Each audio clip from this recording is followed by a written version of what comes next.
Good morning everyone.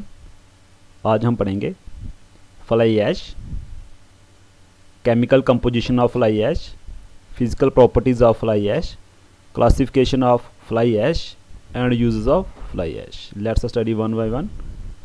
First है fly ash. तो fly ऐश क्या है? फ्लाई ऐश एक हेट्रोजेनियस बाय प्रोडक्ट मटेरियल है। ठीक है, मतलब कि फ्लाई ऐश एक बाय प्रोडक्ट मटेरियल है जो प्रोड्यूस होता है कोल के कंबशन से, और उस कोल जहाँ पे जो कोल कंबशन वो किया जाता है पावर स्टेशन, मतलब पावर स्टेशन को चलाने के लिए जिस कोल का इस्तेमाल किया जाता है, जहाँ जिस कोल को जलाया जाता है पावर स्टेशन को ऑपरेट करने के लिए, उसका जो बाई प्रोडक्ट होता है उसे हम कहते हैं फ्लाई ऐश कहते हैं। ठीक है, और जो फ्लाई ऐश जो होता है ये इसका फाइन ग्रे कलर होता है और ये पाउडर फॉर्म में होता है।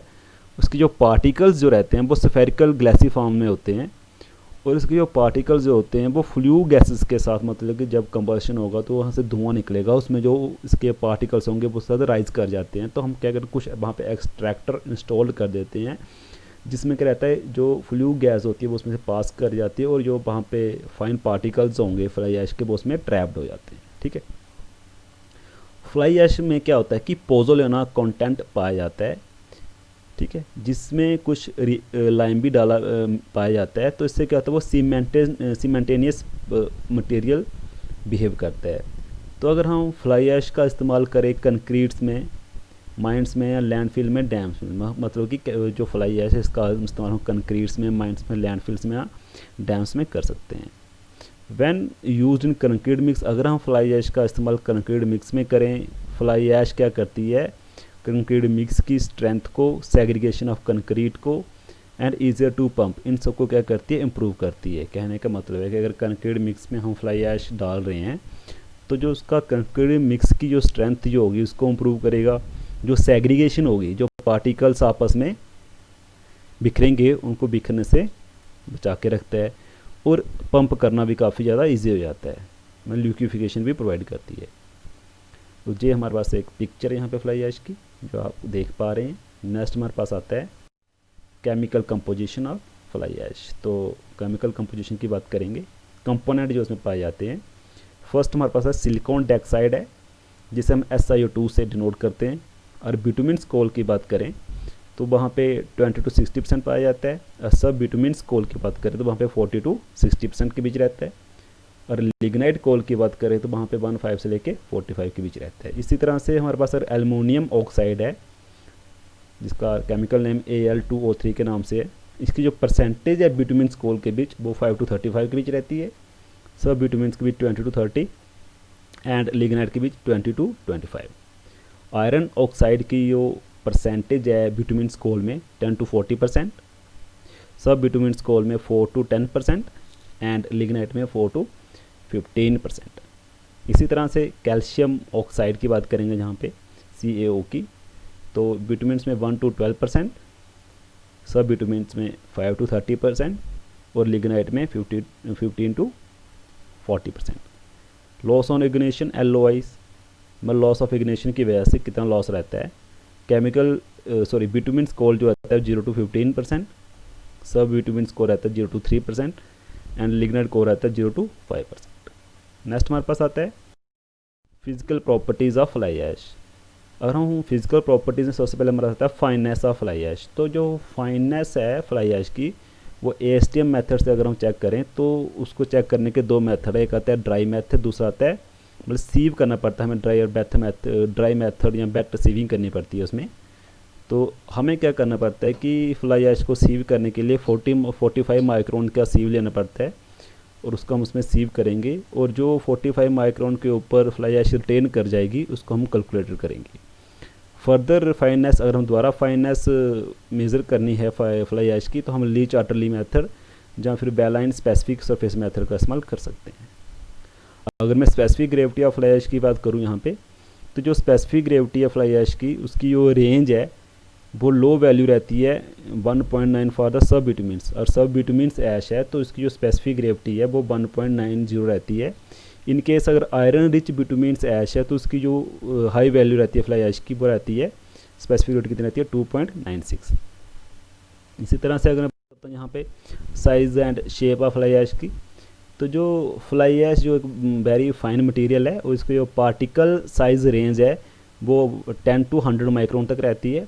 अगर मैं शेप की बात करूँ फ्लाई ऐश की, तो ये स्फेरिकल ग्लासी शेप्ड होती है इसकी। और कलर की बात की जाए, जो कलर है फ्लाई ऐश का वो डिपेंड करता है केमिकल एंड मिनरल कॉन्स्टिट्यूएंट्स के ऊपर कि किस तरह केमिकल वहाँ पे यूज़ हुआ या कौन सा मिनरल वहाँ पे है। तो अगर लाइम कंटेंट फ्लाई ऐश में प्रोवाइड है तो वो जो फ्लाई ऐश का कलर होगा उसका टैन एंड लाइट कलर होगा, और ब्राउनिश कलर तब होगा अगर उसमें आयरन कंटेंट है। अगर फ्लाई ऐश में आयरन कंटेंट भी प्रेजेंट है तो उसका जो कलर होगा ब्राउनिश कलर होगा। और डार्क ग्रे कलर आपका तब आएगा फ्लाई ऐश का अगर उसमें जो कुछ एलिमेंट्स अनवांट कंटेंट पे, अगर उसमें कुछ अनवांट कंटेंट अवेलेबल हैं। नेक्स्ट पास आता है क्लासिफिकेशन ऑफ फ्लाई ऐश। अगर क्लासिफिकेशन की बात की है यहाँ पे, तो क्लासिफिकेशन जो फ्लाई ऐश की है वो IS कोड 3812 9081 के अकॉर्डिंग ए में आता है ग्रेड 1। जो ग्रेड 1 फ्लाई ऐश है उसको ड्राइव करते हैं हम बिटुमेन कोल से, हैविंग फ्रैक्शन, जिसकी जो हैविंग फ्रैक्शन जो रहती है silicon dioxide plus aluminium oxide plus Fe2O3 मतलब आयरन ऑक्साइड। इनका जो तीनों का जो परसेंटेज रहता है वो 70% से ज़्यादा होना चाहिए, उसे हम ग्रेड 1 कंसिडर करते हैं। और अगर हम ग्रेड 2 की बात करें, this grade of fly ash drive from the lignite coal. वो ग्रेड 2 जो होता है उसको ड्राइव करते हैं लिग्नाइट कोल से, जिसकी having fraction silicon dioxide aluminium oxide और आयरन ऑक्साइड की रहती है ग्रेटर देन 50%, उसे हम ग्रेड 2 में कंसिडर करते हैं। नेक्स्ट हमारे पास आता है टाइप्स ऑफ फ्लाई ऐश। जो टाइप्स ऑफ फ्लाई ऐश है as per American Society for Testing and Material के अकॉर्डिंग बात करिए, हम STM कहते हैं शॉर्ट में, C618 के अकॉर्डिंग। तो टाइप ए में टाइप सी की बात करते हैं यहाँ पे। तो टाइप सी फ्लाई ऐश जो होती है वो प्रोड्यूस होती है लिग्नाइट या सब बिटुमेन सॉइल के कंबशन से, जिसमें जो CaO है, जिसमें ऑक्सो कैल्शियम जो हायर रहता है, हायर देन 10%। जो ऑक्सो कैल्शियम जो है उसके परसेंटेज 10% से ज़्यादा है, और वो प्रोसेस करती है एक सीमेंटेनियस प्रॉपर्टीज़, मतलब सीमेंट की प्रॉपर्टीज़ प्रोसेस करती है in addition to pozzolana properties, जो कि पोज़ोलाना प्रॉपर्टीज़ में एडिशन करती है। और टाइप एफ की बात करें, type F fly ash is produced from the combustion of bitumens. जो टाइप एफ की फ्लाई ऐश है वो प्रोड्यूस होती है जब बिटुमेन्स या एंथ्रासाइड की कंबशन से, जिसमें CaO जो परसेंटेज है वो लेस देन 10 रहती है, और वो प्रोसेस करती है पोज़ोलाना प्रॉपर्टीज़ को, जहाँ पे टाइप सी में एडिशन करती है और ये क्या करती है, प्रोसेस करती है। Type of fly ash based on boiler operators. अगर बॉयलर ऑपरेशंस की बात करें तो टाइप्स ऑफ फ्लाई ऐश आती है लो टेम्परेचर फ्लाई ऐश। और लो टेम्परेचर फ्लाई ऐश क्या होता है, जो it is produced when combustion temperature is below 900 Celsius. तो जो लो टेम्परेचर फ्लाई ऐश तब प्रोड्यूस होती है जब मेरे कंबशन टेम्परेचर 900 डिग्री सेल्सियस से कम होगा।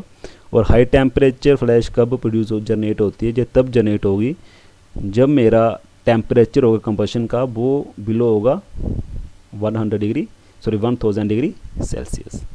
नेक्स्ट हमारे पास आता है यूजेस ऑफ फ्लाई ऐश। तो सबसे फर्स्ट यूज़ कहते हैं produce the various setting time, जो क्या कहते हैं सेट टाइम को प्रोड्यूस करता है। कोल्ड वेदर रेसिस्टेंट होता है। High strength gain depending on use, ठीक है। Can be use as an admixture, हम इसे एडमिक्सचर के तौर पर यूज़ कर सकते हैं। इसमें नॉन श्रिंकेज मटीरियल सिकुड़ता नहीं है। Produce dense concrete with the smooth surface and sharp detail. जैसे एक डेंस कंक्रीट की प्रोडक्शन होती है और स्मूथ सरफेस होती है और एजेस भी काफ़ी शार्प होते हैं, उसके काफ़ी डिटेल्ड होते हैं, काफ़ी टेक्सचर काफ़ी अच्छा होता है। वर्केबिलिटी भी काफ़ी अच्छी होती है इसकी। क्रैक्स की प्रॉब्लम बड़ी कम होती है, परमेबिलिटी नहीं होती। और ब्लीडिंग की प्रॉब्लम भी काफ़ी, मतलब ब्लीडिंग को कम करता है, परमेबिलिटी को कम करता है, और क्रैक्स की प्रॉब्लम को भी कम करता है। हीट ऑफ हाइड्रेशन को भी कम करता है, रिड्यूस CO2 कार्बन डाइऑक्साइड के एमिशन को भी ये कम करता है। Thank you for watching this video.